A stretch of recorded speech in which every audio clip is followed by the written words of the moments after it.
고린도전서 10장 23절에서 26절 말씀 우리 같이 읽겠습니다. 모든 것이 가하나 모든 것이 유익한 것은 아니요 모든 것이 가하나 모든 것이 덕을 세우는 것은 아니니 누구든지 자기의 유익을 구하지 말고 남의 유익을 구하라. 무릇 시장에서 파는 것은 양심을 위하여 묻지 말고 먹으라. 이는 땅과 거기 주의 것임이라. 아멘. 죄송합니다. 26절까지죠. 고린도전서 64번째 시간입니다. 너무나 당연한 결론입니다.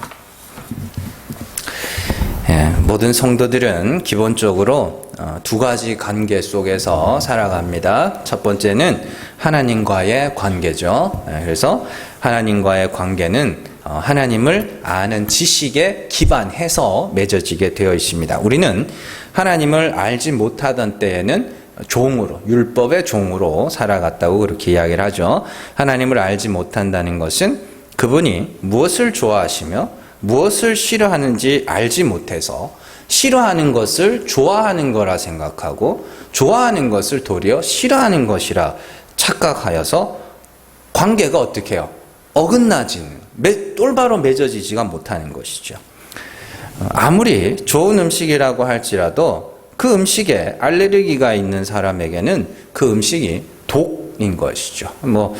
2017년도에 영국에서 재밌는 일이 있었는데 15살 먹은 소녀가 인도 음식 있잖아요. 인도 음식을 먹고 죽었어요.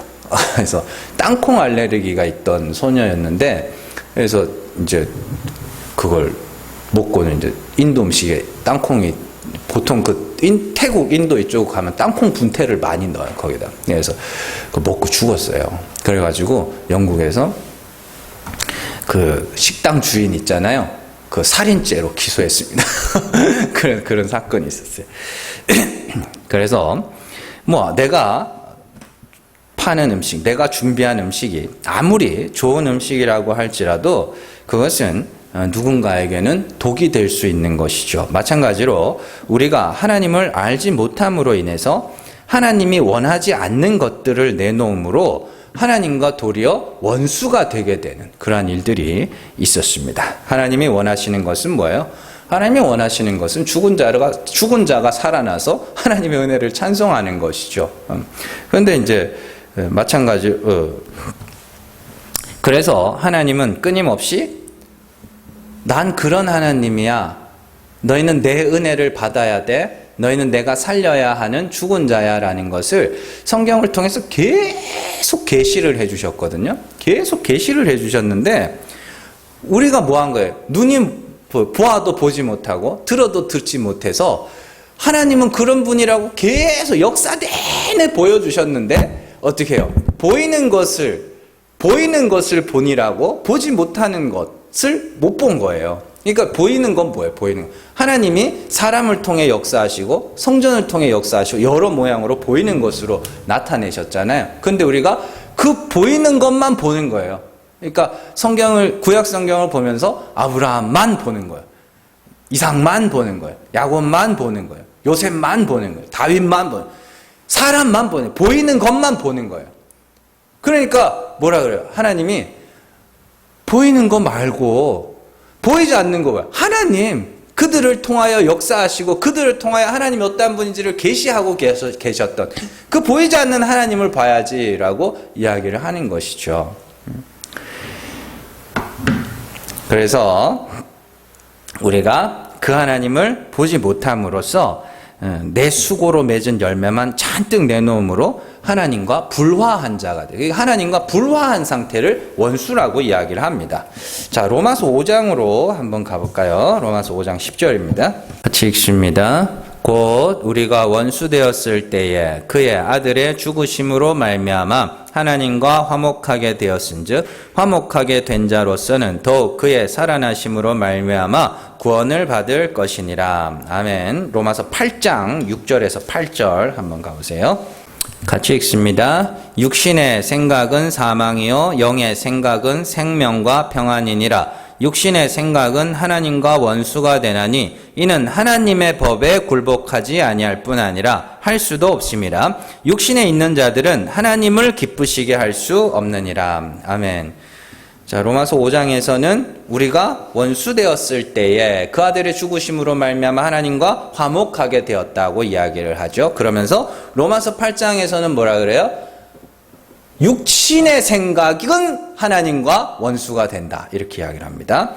자, 원수였다는 것은 아까도 말씀드렸지만 서로 죽이려고 이를 바득바득 갈고 있다는 뜻이 아니라 화목하지 못한 상태, 불화한 상태, 관계가 잘못 맺어진 상태, 그게 이제 원수라 그래요. 그러나 예수 그리스도의 죽으심으로 말미암아 하나님과 화목하게 되었다. 이렇게 이야기합니다. 이걸 보통 이제 정통 교리에서는 어떻게 이야기를 하냐면 예수 그리스도의 피가 우리를 깨끗하게 하심으로 말미암아 하나님께로 나갈 수 있는 자격을 얻었다. 이렇게 해석을 합니다. 정통 교리에서는. 그런데 정확하게 설명을 해드릴게요. 그리스도의 죽으심으로 말미암아 하나님과 화목하게 되었고 그의 살아나심으로 말미암아 구원을 얻는다고 이야기를 하죠. 그러면 그리스도의 죽으심이 어떻게 우리를 하나님과 화목하게 했냐면 그리스도께서 죽으시자 하나님이 죽은 자 가운데서 살려내심을 보여주신 거 아닙니까? 그래서 하나님이 죽은 자를 살리시는 분이심을 우리에게 나타내신 거잖아요. 그래서 우리가 하나님이 그런 분이었네? 로 알게 된 거예요. 그래서 그리스도와 연합하여 죽을 때 그게 뭐예요? 하나님이 살리셔야 할 죽은 자가 되면 그게 하나님과 화목하게 된 거예요. 자, 그래야 말이 되는 거거든요. 그의 살아나심으로 말미암아 우리가 구원을 얻는다고. 왜요? 하나님이 그리스도가 죽으시자 하나님이 죽은 자 가운데 살려내셨잖아요. 그럼 우리가 그리스도와 같이 죽으면 그의 살아나심, 그리스도의 살아나심이 나에게도 똑같이 적용이 되는 거 아닙니까? 그러니까 그리스도의 죽으심과 부활은 하나님이 어떠한 분이신지 또 하나님이 어떤 식으로 일을 하시는지를 우리에게 그대로 보여주신 사건이란 말이에요. 그래서 그리스도의 죽으심으로 말미암아 하나님과 화목하게 되었다 이야기를 합니다.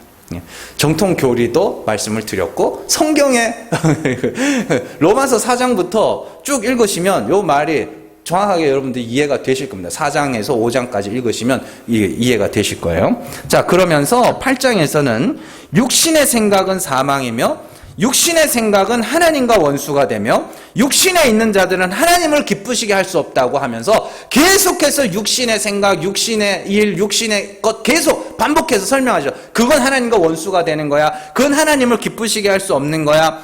그건 사망이야. 이렇게 이야기를 합니다. 그럼 뭔 말이에요? 육신의 생각은 뭐예요, 그러면? 육신의 생각은 선악과 따먹은 아담의 그 본성이라니까요.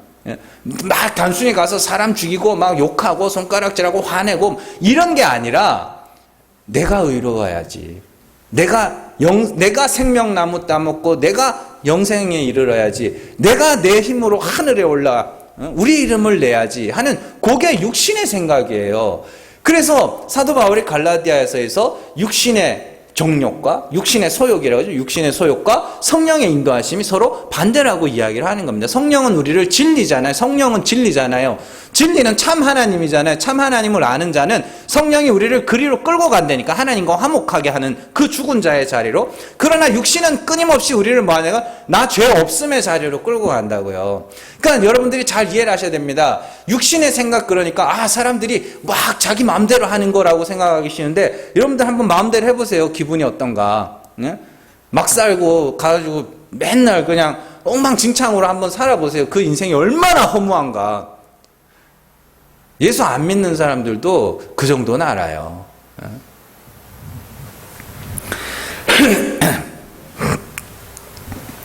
하나님은 죽은 자를 살리셔서 그들의 찬송을 받으려 하시고 인간은 스스로 산 자가 되어 내가 구원에 이르렀다. 내가 하늘에 이르렀다. 요걸 하고 싶은 거예요.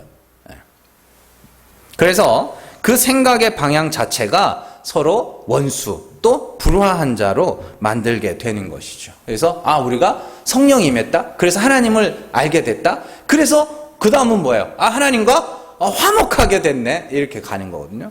알면 안 된다는 게 아는 거에서 끝나면 안 된다는 게 거기에 있는 겁니다. 알면 그 지식이 그 말씀이 하나님의 말씀은 살았고 운동력이 있잖아요. 그러면 그 말대로 되게 한다니까요. 우리가 그 말은 뭐예요? 하나님이라니까요. 하나님이 죽은 자를 살리시는 하나님이면 그 말이 역사하여 우리를 뭐 하는 거예요? 죽은 자로 드러내는 겁니다. 그래서 어두움에 감춰져 있던 것들을 드러낸다고 이야기를 하는 것이고요. 그러니까 성경이 이렇게 여러분들이 하나로 관통이 돼야 되는 거거든요. 여기선 요 말하고 저기선 저 말하고 그게 아니라. 그래서 예수님이 참 재밌어요. 우리에게 평안을 주러 오셨다고 하면서 동시에 불화하게 하러 오셨다라고도 이야기를 합니다. 마태복음 10장 34절에서 36절 한번 가보세요. 같이 읽습니다. 내가 세상에 화평을 주러 온 줄로 생각하지 말라. 화평이 아니요 검을 주러 왔노라. 내가 온 것은 사람이 그 아버지와 딸이 어머니와 며느리가 시어머니와 불화하게 하려 함이니 사람의 원수가 자기 집안 식구리라. 아멘. 요한복음 16장으로 가보세요. 요한복음 16장 33절입니다. 같이 읽습니다. 이것을 너희에게 이르는 것은 너희로 내 안에서 평안을 누리게 하려 함이라. 세상에서는 너희가 환난을 당하나 담대하라. 내가 세상을 이기었노라. 아멘. 이게요, 여러분들, 제가 뭐 나중에 요한복음 강해를 예전에 한번 했는데, 제가 이렇게 옛날 설교를 한번 들어보면 아주 그냥 뒷골이 서늘할 정도로 유치해가지고, 그냥 다시 해야 되나 지금 생각 중인데, 여러분들, 요한복음 3장 16절 다 외우시죠?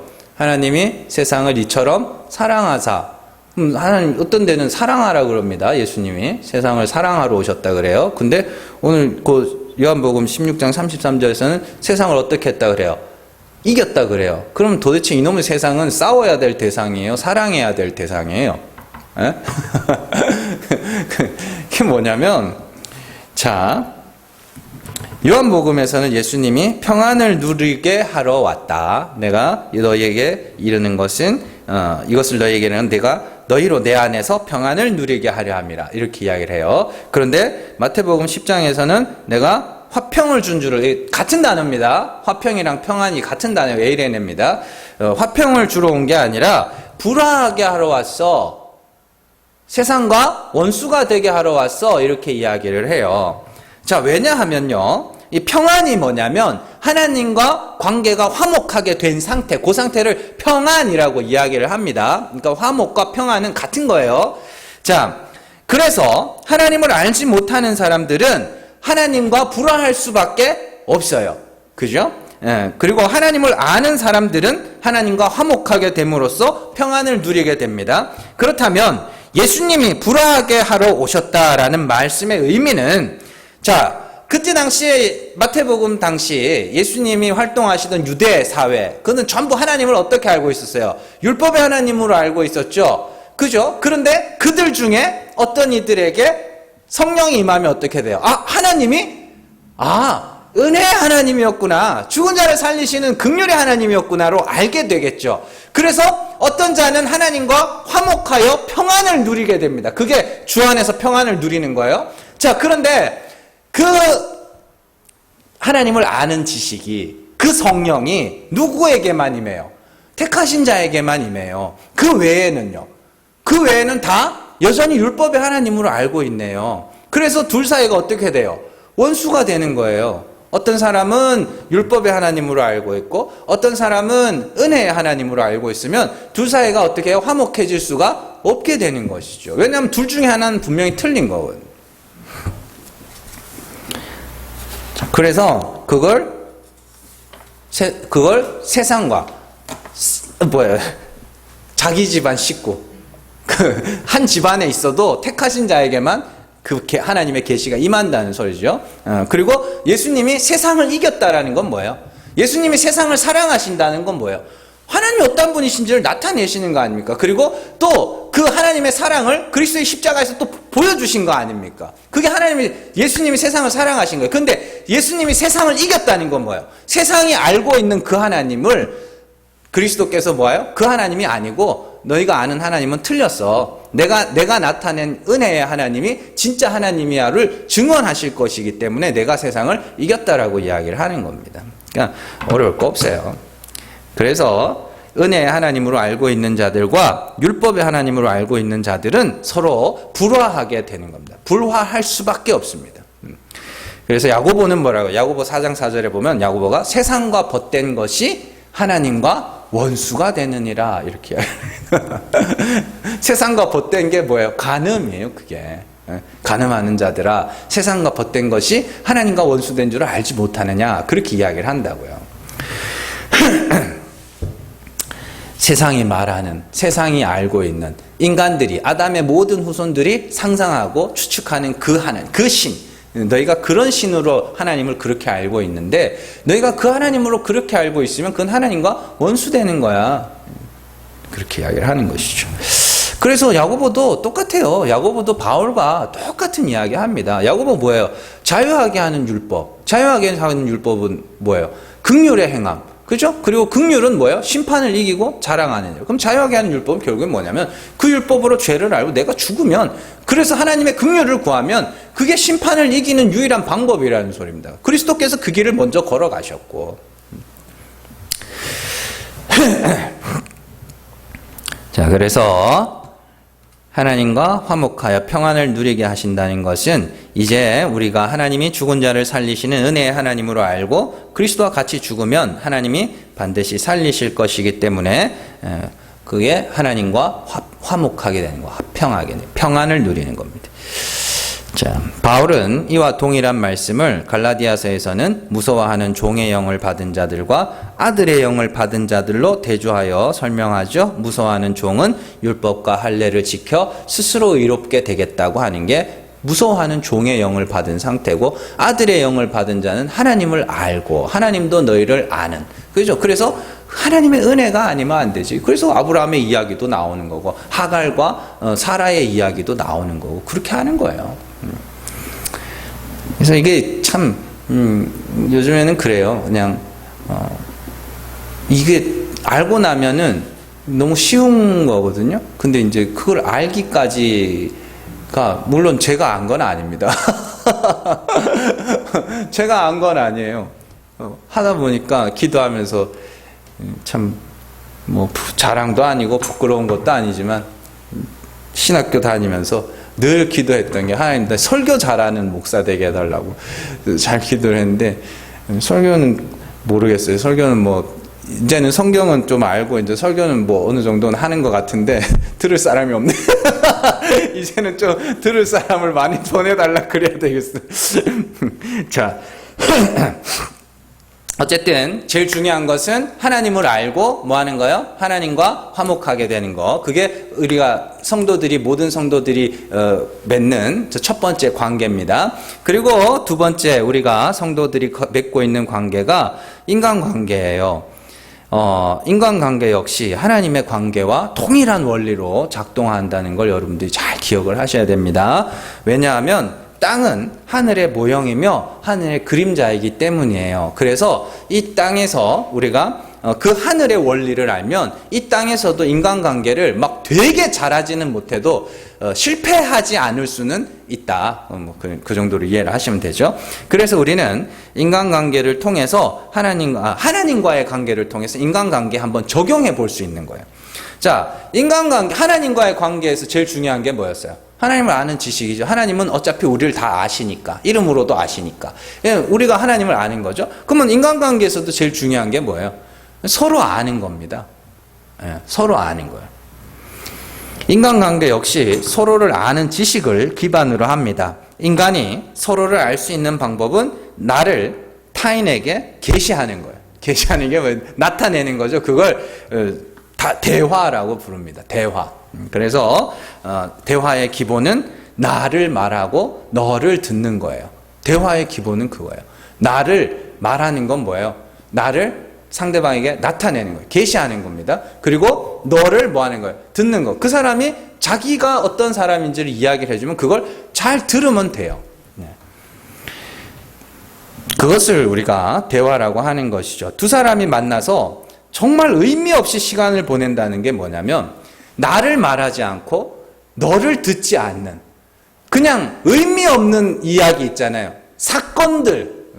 사건들만 쭉 나열해 놓는 거. 뭐 야구 보면서 축구 보면서 뭐 그래 놓고는 그게 아무것도 얻는 게 없는 거예요. 아니 사람이 만나면은 시간이 아깝지 않으세요? 사람을 만나면 그 사람이 어떤 사람인지 그리고 예전에는 이런 사람이었지만 그 사람 또 변하잖아요. 나이가 들고 시간이 지나면. 지금은 또 어떤 사람인지. 그러니까 매일매일이 뭐예요? 매일매일이 그 사람에 대해서 알고, 나 역시도 매일매일이 다르잖아요. 뭐, 연세 드신 분들은 하루하루가 다르다고 그러시더만요. 하루하루가 달라요. 그래서 지금 오늘 나는 이래. 이런 것들이 이제 대화이죠, 대화. 내가 이래, 난 이래. 난 이게 좋아, 난 이게 싫어. 이런 게 대화거든요. 근데 그 대화에서 나라는 게 쏙 빠져버리면요, 아무 의미 없는 게 돼요.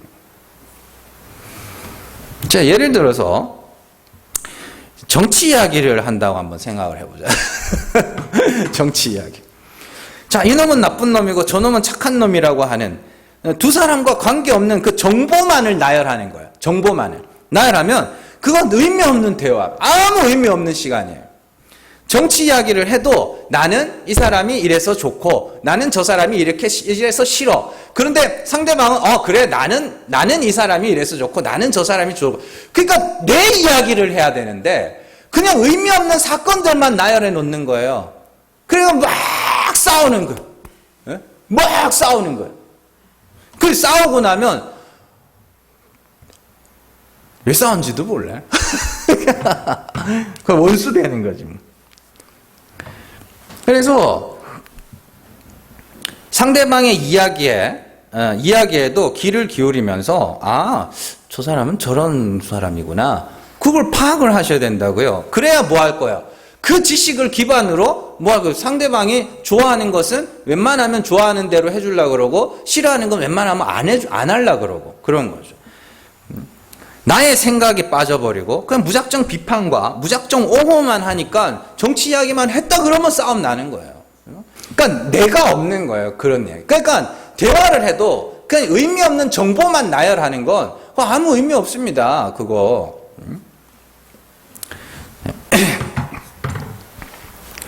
대화의 기본은 서로에 대하여 알아가는 것이지 그를 나와 같은 생각을 가진 사람으로 만드는 것이 대화가 아닙니다. 이게 여러분들 진짜로 잘 하셔야 되는 거예요. 대화의 기본은 저 사람은 저런 사람이구나를 알아가는 거예요.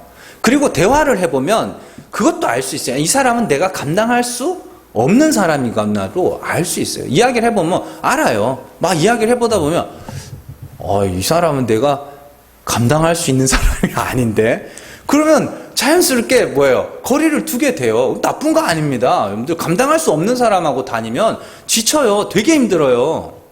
그래서 그 이야기를 하다가 이 사람은 내가 감당할 수 있어. 그러면 이제 같이 또 의견 맞춰가면서 사는 것이고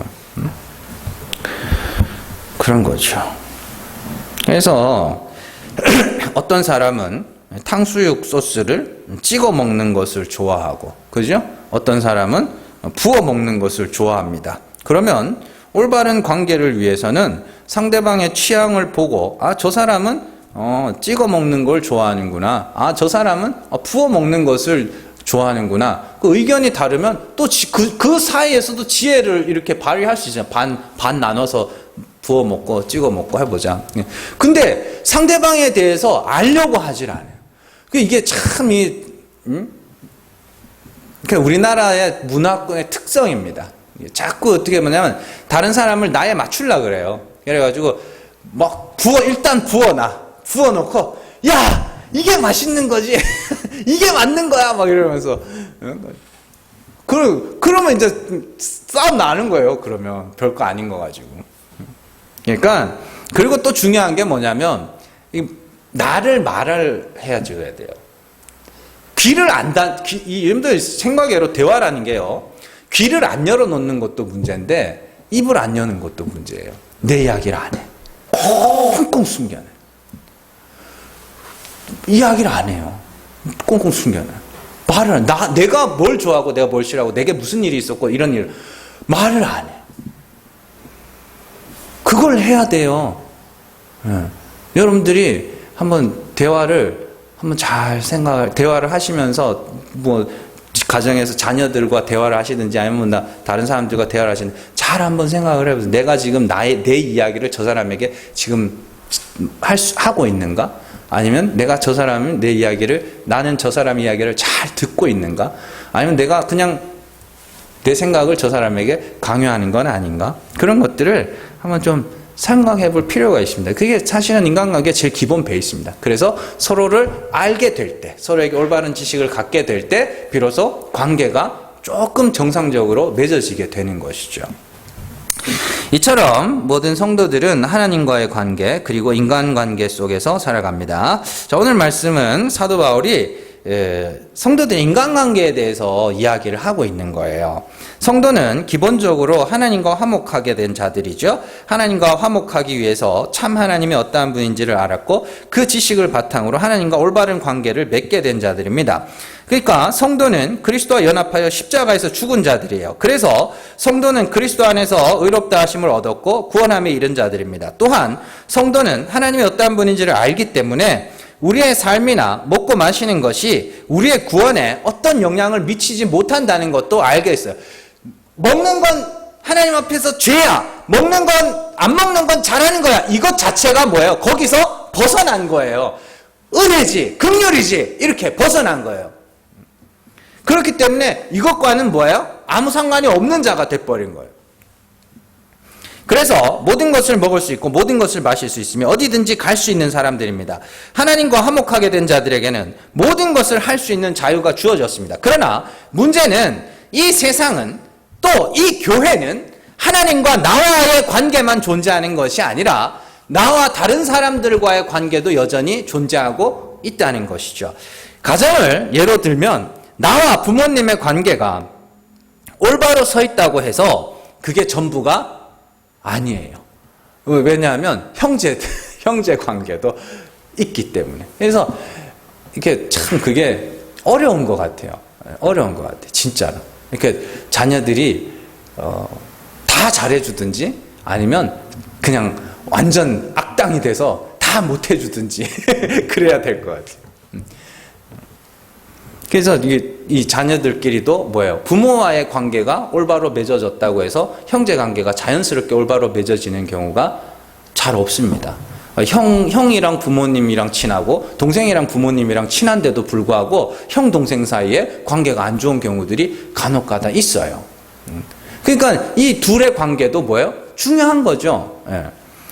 사실 오늘 말씀에서요 사도 바울이 성도들에게 요구하는 걸 보면은 그래서 사도 바울이 모든 것이 가하나 모든 것이 덕을 세우지 않고 너의 자신의 유익을 구하지 말고 다른 사람들의 유익을 구하라 이렇게 돼 있는데 사도 바울이 진짜로 하고 싶은 말이 뭔지 아세요? 사랑하라는 이야기입니다. 사랑하라는 이야기예요. 자, 이 말씀이 8장에서 이어져 오는 말씀이라는 것을 잘 기억을 하셔야 돼요. 그래서 8장 1절로 한번 가보세요. 같이 읽습니다. 우상의 재물에 대하여는 우리가 다 지식이 있는 줄을 아나 지식은 교만하게 하며 사랑은 덕을 세우나니 이렇게 돼 있죠. 오늘 말씀 보세요. 모든 것이 가하나 모든 것이 유익한 것은 아니요 모든 것이 가하나 모든 것이 덕을 세우는 것은 아니니 자기의 유익을 구하지 말고 남의 유익을 구하라 이렇게 이어지죠. 그래서 8장 1절에서는 뭐예요? 지식은 교만하게 하며 사랑은 덕을 세우나니. 그런데 그 우상의 재물에 관한 이야기잖아요. 그 이야기가 오늘 말씀 10장까지 이어지고 있단 말이에요. 그래서 그 10장의 그 마지막 부분 우상의 재물에 관한 이야기의 그 마지막 부분에서 뭐라 그러냐면 모든 것이 가하나 모든 것이 유익한 것이 아니다. 그죠? 모든 것이 덕을 세우는 것이 아니다. 그러면 덕을 세우는 건 뭐예요? 자기의 유익을 구하지 않고 다른 이들의 남의 유익을 구하는 것이 곧 뭐예요? 그게 덕을 세우는 거면 그게 곧 뭐예요? 사랑이야 라는 이야기예요. 그렇게 연결이 되는 거거든요.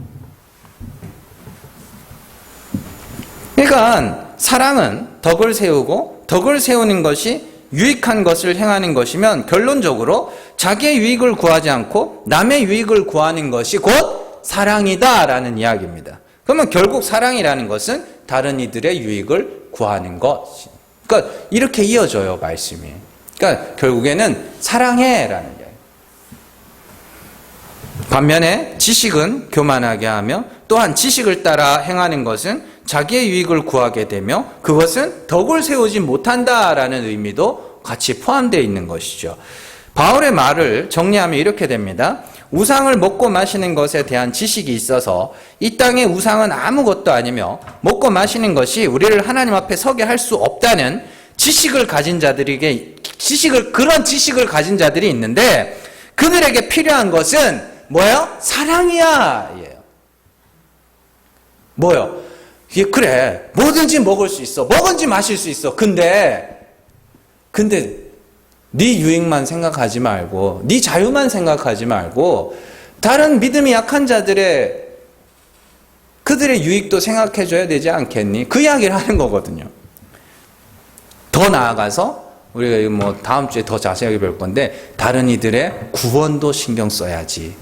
이렇게. 왜냐하면 덕을 세운다라는 그 히에로폴리스라는 이 단어, 그죠? 그 단어가 뭐냐면 교회를 건축하다라는 단어예요. 구원의 이야기입니다, 사실은. 자, 사도 바울이 사랑해야 할 대상을요 두 부류로 설명을 합니다. 첫 번째는 믿음이 약한 자들이죠. 믿음이 약한 자들. 그러니까 그 8장 9절로 한번 가보세요. 같이 읽습니다. 그런즉 너희의 자유가 믿음이 약한 자들에게 걸려 넘어지게 하는 것이 되지 않도록 조심하라. 아멘. 읽습니다. 자, 성도는 모든 것을 먹고 마시며 어디든지 갈 수 있는 자유를 가진 자들입니다. 그러나 아직까지 지식이 부족하여서 그 믿음이 약해서 똑같은 겁니다. 지식이 부족하다는 건 무슨 지식이 부족한, 우상에 대한 지식뿐만이 아니라 하나님을 아는 지식도 부족한 거예요. 그래서 믿음이 약한 거예요. 그래서 여전히 율법에서 완전히 벗어나지 못하고 한 발 담그고 있는 그 상태거든요. 그래서 율법적 신앙생활에서 벗어나지 못하여 여전히 내가 어떻게 하면 하나님께 혼나고 내가 어떻게 하면 하나님이 복준다는 식의 신앙생활 속에 살아가는 자들이에요. 그런데 우리에게 주어진 자유가 그들에게 걸림돌이 될 수 있으니 그들이 올바른 지식을 가져서 그들도 나와 같은 지식을 가지고 나만큼의 자유를 누릴 수 있는 자가 되기까지는 뭐 해줘야 돼요? 절제해줘야 돼요. 그게 뭐예요? 사랑이에요. 그러니까 사랑이라니까 막 되게 엄청나게 되게 대단한 어떤 그런 거 자꾸 상상하지 마세요. 물론 그런 것들 하나님이 하게 하시면 하는 사람들도 있습니다. 근데 진짜 중요한 건 뭐냐면 이 성경이 말하는 사랑은 약간 소극적인 사랑이에요. 이렇게 내가 원하는 것을 주는 게 아니라 그 사람을 그냥 지금 현재 상태 그대로 그냥 그렇게 봐주는 거거든요. 그래서 사랑과 용서가 같이 다니는 거예요. 용서라는 것도 뭐 잘못했습니다 할 때 용서해주는 그에서 영역이 좀 더 확장돼요. 나중에 다른 서신서에 보면 영역이 확장돼서 그냥 그렇게 봐주는 거.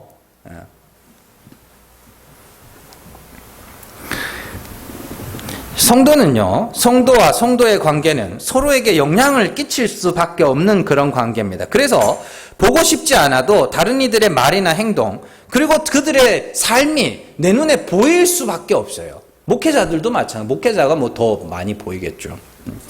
그래서 우리의 말과 행동이 누군가에게는 거치는 것, 걸림돌이 될 수 있습니다. 그렇기 때문에 가능하면 다른 이들에게 걸림돌을 두지 않는 것이 성도들이 서로에게 할 수 있는 사랑이에요. 두 번째로 신경 써야 할 대상이 누구냐? 불신자들입니다. 이건 이제 오늘 말씀에도 나오죠. 오늘 말씀 그 바로 뒤에 나오죠. 27절에 불신자 중 누가 너희를 청할 때에 너희가 가고자 하거든 뭐 이렇게 쭉 나오죠. 불신자들. 특별히 이 부분은 우리가 다음 주에 자세히 살펴볼 내용이지만 우리가 불신자들을 중요하게 생각해야 하는 이유는 그들의 구원을 위해서입니다. 여러분들, 불신자는요, 우리가 대적해야 되고, 우리가 싸워야 되고, 막 그런 대상이 아닙니다. 절에 다니는 사람, 원불교 다니는 사람, 이슬람교 믿는 사람, 이상한 종교 믿는 사람들, 그런 사람들은요, 우리가 싸워야 할 대상이 아니에요. 그들은 불쌍히 여겨야 할 대상이며, 전도해야 될 대상입니다. 그래서 그들에게 가서, 괜히 앞에 여기서 저기 하고 있는데, 막 환수해가지고 기도하고 그럴 필요는 없는데, 정말 찬찬히 하나님은 사실 이런 분이라고 이렇게 이야기는 해줄 수 있잖아요. 그런 전도해야 될 대상입니다. 그렇기 때문에 우리가 불신자를 볼 때 항상 그들의 구원을 생각을 해야 되는 거예요.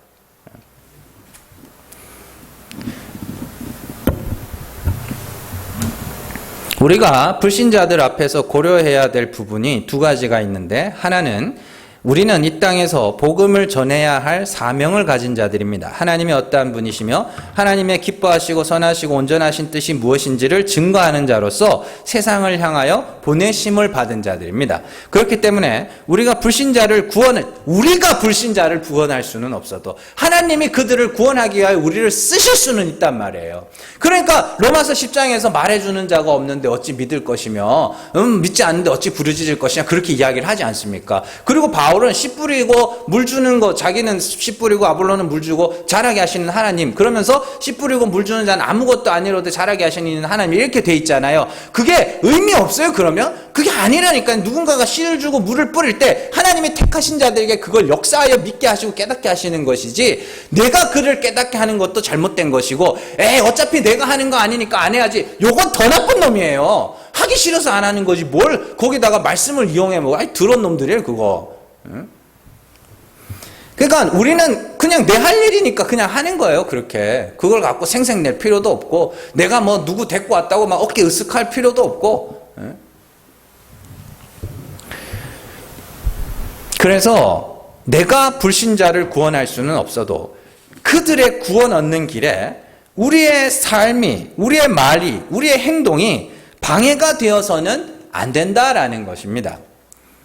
그래서 우리의 말과 행동이 그들이 예수를 믿는 일에 방해가 되지 않도록 조심을 해줘라.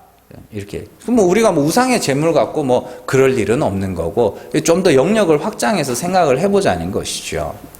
그러니까 우리가 참 예수 믿는 티, 예수 믿는 티는 저는 크리스찬이라 술을 안 마십니다. 저는 크리스찬이라 뭘 안 합니다. 그건 사실은 올바른 예수 믿는 티가 아니에요. 진짜 예수 믿는 티는 뭐냐면, 예수 믿으셔야 하나님은 죽은 자를 살리시는 분이시고 그리스도는 우리의 죄를 대신하여 십자가에 오르셨다고, 그 앉아서 그 예수의 이야기와 하나님 나라에 대한 이야기를 그걸 해주는 게 예수 믿는 티예요. 단순히 저는 요즘에는요 젊은 사람들, 제 또래는요 금연 금주하는 사람들 진짜 많습니다. 그리고 요즘에는 사람들이 그 건강 관리를 벌써 하더라고요. 사람이 진짜 신기해. 이렇게 지킬 게 많잖아요. 부자들 집값이 오르고 막 이러니까 이제 자기 자산이 드러났잖아요. 지킬 게 많으니까 건강 관리를 해. 여러분들 이게 돈 많은 사람들이 맨날 뭐 어디 룸사롱 이런 데 가서 막 술 마시고 그럴 것 같죠? 아니, 돈 많은 사람들 헬스클럽에 다 있어요. 진짜로요. 그래서 가가지고 이 관리를 하니까 오래오래 살아야 되는 거예요. 내가 가진 게 많으니까 오래오래 살면서 오래오래 누리기 위해서 건강 관리를 하는 거예요. 그러니까 예수 믿는 사람들만 술, 담배 안 하는 게 아니라니까요. 요즘 시대는. 근데 옛날에도 그랬습니다. 옛날에도요. 옛날에도 있는 사람은 건강 관리 했어요. 자, 그러니까 예수 믿는 티를 좀 내시라고요. 이순신처럼 내가 예수 믿는다는 걸 아무에게도 알리지 마라. 그러지 마시고 좀 믿는 티 좀 내세요. 예수 믿으셔. 우리 교회 한번 가보자고. 진리가 뭔지 알아? 막 이러면서 좀 아는 티 좀 내세요. 그게 예수 믿는 티라니까요. 그리고 내가 그렇게 복음을 전하는 자로서 어떻게 해요? 내가 혹시나 내게 주어진 직장에서 내게 주어진 일이라든지 내가 해야 되는 일을 소홀히 하지 않는 거. 그래야 내가 전도는 하면서 엉망진창으로 막 그러면은 저건 뭐 저래? 지 일이나 잘하지. 이렇게 된다고요. 그래서 전도를 하는 사람이 성실해질 수밖에 없는 겁니다. 그렇게 하면 하나님 복 준다 이게 아니고요. 그렇게 될 수밖에 없는 구조로 돼 있어요. 그래서 두 번째로 우리가 고려해야 될 것이 바로 그겁니다. 믿는 자의 행실이 복음 전파에 방해가 될 수 있다는 거. 그거죠. 그래서 사도 바울이 뭐라 그래요? 고린도 교회 성도들에게, 물론 그 사람들은 불신자들은 아닙니다. 불신자들은 아니지만 내 권리, 자기가 장가 가서 아내를 데리고 다닐 권리, 또 일하지 않을 권리, 이런 것들이 내게 그런 권리가 있음에도 내가 그 권리를 다 쓰지 않는 이유는 복음에 장애가 없도록 하기 위해서. 너희가 그게 그렇게 거슬리냐? 고린도 교회에게 하는 얘기. 그게 그렇게 거슬려? 내 생활비 주는 게 그렇게 거슬려? 그러면 안 받을게. 뭘 위해서? 복음의 장애가 되지 않도록. 단순히 사례비 안 받고 일한다. 이게 중요한 게 아니에요. 자, 갈라디아서 5장 13절로 한번 가보세요. 같이 읽습니다. 형제들아 너희가 자유를 위하여 부르심을 입었으나 그러나 그 자유로 육체의 기회를 삼지 말고 오직 사랑으로 서로 종노릇하라. 아멘. 사랑으로 서로 종노릇하라가 그거예요. 복음을 위해서 말과 행동을 조심해 주는 거. 적어도 내 할 일 안 해서 욕먹지는 않는 거. 참 이게 예수 믿는 이 아내들이 자주 하는 실수입니다. 가가지고 그냥 우리 교회는 뭐 그렇게 제가 일을 많이 시키지는 않습니다만은 참 목사님들이 그런 욕심이 있어요. 교회를 건물을 하나 지으면 요즘에는 진짜 뭐 뻑하면 100억이요 아주 그냥. 뻑하면 100억이래. 그래서 100억씩 지어놓은 건물 번듯하게 지어놓으니까 이게 놀리는 걸 못 보는 거야. 그 교회 건물이 노는 걸 못 보는 거예요. 그러니까 일을 만들어서 계속 성도들 부르는 거예요. 근데 이제 개 중에는 보면은 교회 와서 살아. 그 집에 가보면은 개판이에요, 개판. 한번 잘 보세요. 신방을 가잖아요? 신방을 가면 집을 다 치워놓습니다. 근데 치워놨는데도 개판이면 평소에는 어떡할 거예요? 진짜요. 그거 진짜 심각한 거예요. 신방 갔는데 집이 엉망진창이다. 그러면 진짜로 심각한 거거든요.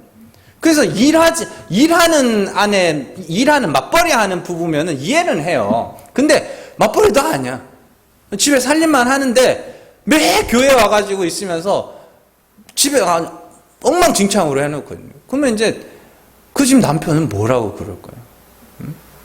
아우, 저거는, 지 할 일이나 잘하지. 맨날 교회 가서 산다고. 그러지 않겠어요?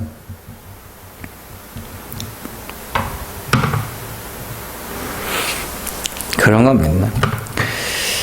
자기 일을 잘 해야 돼요. 그게 사랑으로 종로릇 하는 겁니다. 그들을 구원하기 위하여 내 행위를 육체의 기회로 삼지 않는 거지. 진짜 나쁜 게 뭐냐면 사실 술을 먹거나 담배를 피는 것이 우리의 구원과는 연관이 없습니다. 아무 연관이 없어요. 그건 잘하는 것도 아니고 잘못하는 것도 아니고 그냥 아무것도 아닌 거예요. 그런데 대부분의 사람이 교회를 다니는 사람들은 술을 먹지 않고 담배를 피지 않는다고 알고 있어요. 그걸 양심이라고 합니다. 이게 시네이데시스라는 단어가 공통된 지식이라도 그러니까 한 문화권 안에서 그렇게 알고 있는 거. 자, 그럴 때 우리가 참 나쁜 게 뭐냐면 사람이 구원을 얻는 것은 하나님의 은혜로 얻는 것이지 행위로 얻는 것이 아니라고 하면서 술, 담배 하면서 이런 거 한다고 지옥 가는 거 아니야? 이러는 사람이 있다. 이게 육체의 기회로 삼는 거예요. 아니 그리스도께서 우리를 구원하시기에 십자가에 오르셔서 죽으셨다니까요. 그 귀한 복음을 그렇게 써먹는다고요? 술, 담배를 하는 이유는 끊지 못해서입니다. 여러분들 그런 이야기 들어보셨죠? 안 본 사람은 있어도 한 번 본 사람은 없다. 뭐 그런 말들 있잖아요. 이 술, 담배라는 게 그런 겁니다. 한 번 시작했다 그러면 끊기가 더럽게 어려워요, 이게. 그러면은 자기가 술, 담배를 하고 누가, 예수 믿는 사람이 술, 담배 해도 돼? 그러면, 못 끊어서, 아직 못 끊어서 한다고. 그러면 될 거 아니에요. 근데 막 거기다가 하나님이 어쩌고저쩌고. 그게 육체의 기회로 삼는 거며, 왜 하나님의 복음을 겨우 그런 데 써먹냐고요. 구원하기 위해서 십자가에 오르신 그리스도의 이름을 왜 그런 데 팔아먹냐고요. 술, 담배 문제뿐만이 아닙니다. 우리의 성격이나 이런 우리의 승질머리도 다 마찬가지예요. 마음대로 성질 쳐부려놓고는 지가 승질 못 참아가지고 부려놓고는 하나님의 은혜가 왜 그러냐고요. 내가 이것밖에 안 된다고 차라리 그러든가.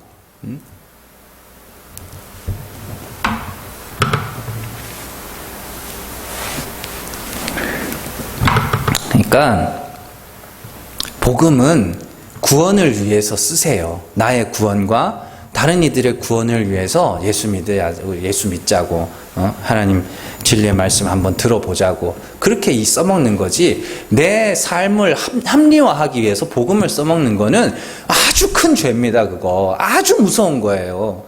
그거 하라고 준 거 아니거든요. 그 은혜를 알라고 찬송하라고 감사하라고 준 거거든요. 근데 그걸 그렇게 써먹는 건 아주 교활한 악마적 본성입니다. 그거는. 여러분들, 나의 구원만큼이나 중요한 것이 다른 사람들의 구원입니다. 그래서 참 설교자로서 항상 부족함을 느끼는 게 이거예요. 진리를 전한다고 하면서 가끔씩 이 성숙하지 못한 인격이 드러날 때가 있어요. 그래서 이게 참 내 성도들이 한번 이래가지고 설교를 하다가도 막 가끔씩 이렇게 설교 내용에 이렇게 막 이렇게 흥분해서 크게 이야기하는 경우가 있고, 사실 감정이 섞일 때가 가끔 있습니다. 가끔 있는데, 그러면은 하고 나서도 그렇게 후회가 돼요. 안 했어야 되는데. 그러니까 이제 설교 이게 영상을 찍고 나면 이제 편집을 하잖아요. 컴퓨터를 편집하면 막 한숨만 푹푹 쉬어. 이거 안 했어야 되는데. 이거 왜 했지? 이 때문에 누가 상처받는 거 아닐까? 또 누가 또 이 말을 해가지고 또 그냥 은혜 못 받고 그냥 또 기분 상해가지고 간 거 아닐까? 그게 하고 또 설교할 때뿐만 아니라 성도들하고도 이야기를 하다가 또 내가 또 이 말 해가지고 또 어떡하냐. 뭐 그런 생각이 또 들고 막 그래요. 그래서 그러다 보면은 내가 전하는 복음, 내가 이렇게 정말 하나님이 깨닫게 하신 이 진리를 증거하기 위해서 조심하게 돼요. 말도 조심하게 되고요. 행동도 조심하게 되고, 표정, 성도들 대할 때 이 표정도 조심하게 되고요. 그게 돼요. 자동으로 되는 거예요. 근데 이제 진짜로 중요한 거는 제가 뭐 누차 말씀드리지만 그 나타난 상황이 아니라니까요. 말 조심, 행동 조심, 뭐 표정 조심, 이게 아니라 중요한 거는 주의 복음을 내가 듣고 믿고 내가 구원에 이르고 또한 다른 이들도 듣고 믿고 구원에 이르도록 하기 위해서 그 복음을 전하기 위해서 나의 구원과 또 다른 누군가가 구원을 받기 원하는 마음으로 그렇게 되어가는 것이지, 그걸 이렇게 해라 저렇게 해라 강요한다고 되는 건 아닙니다. 여러분들 안에서 정말로 영혼을 사랑하는, 믿는 자든지 믿지 않는 자든지 불신자든지 믿음이 약한 자든지 그들을 사랑하는 마음, 그들이 구원에 이르기를 위하는 마음입니다. 결국에 사랑은 그거밖에 없거든요. 그들이 구원에 이르기를 바라는 그 마음으로 서로를 좀 대할 수 있어야 되는 거예요. 그럴 때 자동으로 그런 것들이 보이게 되는 것이고, 그에 대한 관심도 생기는 겁니다. 그래서 이렇게 말할 때는 이렇게 말을 해야 되는구나. 그래서 감정을 실어서 막 이야기를 해놓으면 아무리 바른 말을 해도 감정밖에 안 낳는다고요. 그래서 이렇게 이야기를 할 때는 감정을 빼고 좀 차근차근 이렇게 이야기를 하는 것, 그런 것들이 관심이 생기고 배우게 되고 그렇게 하는 것이죠. 자, 여러분들 잘 기억하시고요. 정말로 하나님이 택하신 자들을 구원하시는 일에 쓰이는 도구로서 복음을 전하며 또 택하신 자를 믿게 하시는 하나님의 일에 방해가 되지 않도록 복음을 전하면서 해야 되는 거예요. 복음을 전하면서 말과 행동도 조심해주고 또 내게 맡겨진 일들 충실히 하면서 적어도 내가 전하는 복음이, 나의 삶이 그 복음에 장애가 되지 않도록, 그래서 정말로 사랑하면서 살아가는 저여러분들 되시기를 주님의 이름으로 축원합니다. 기도하겠습니다.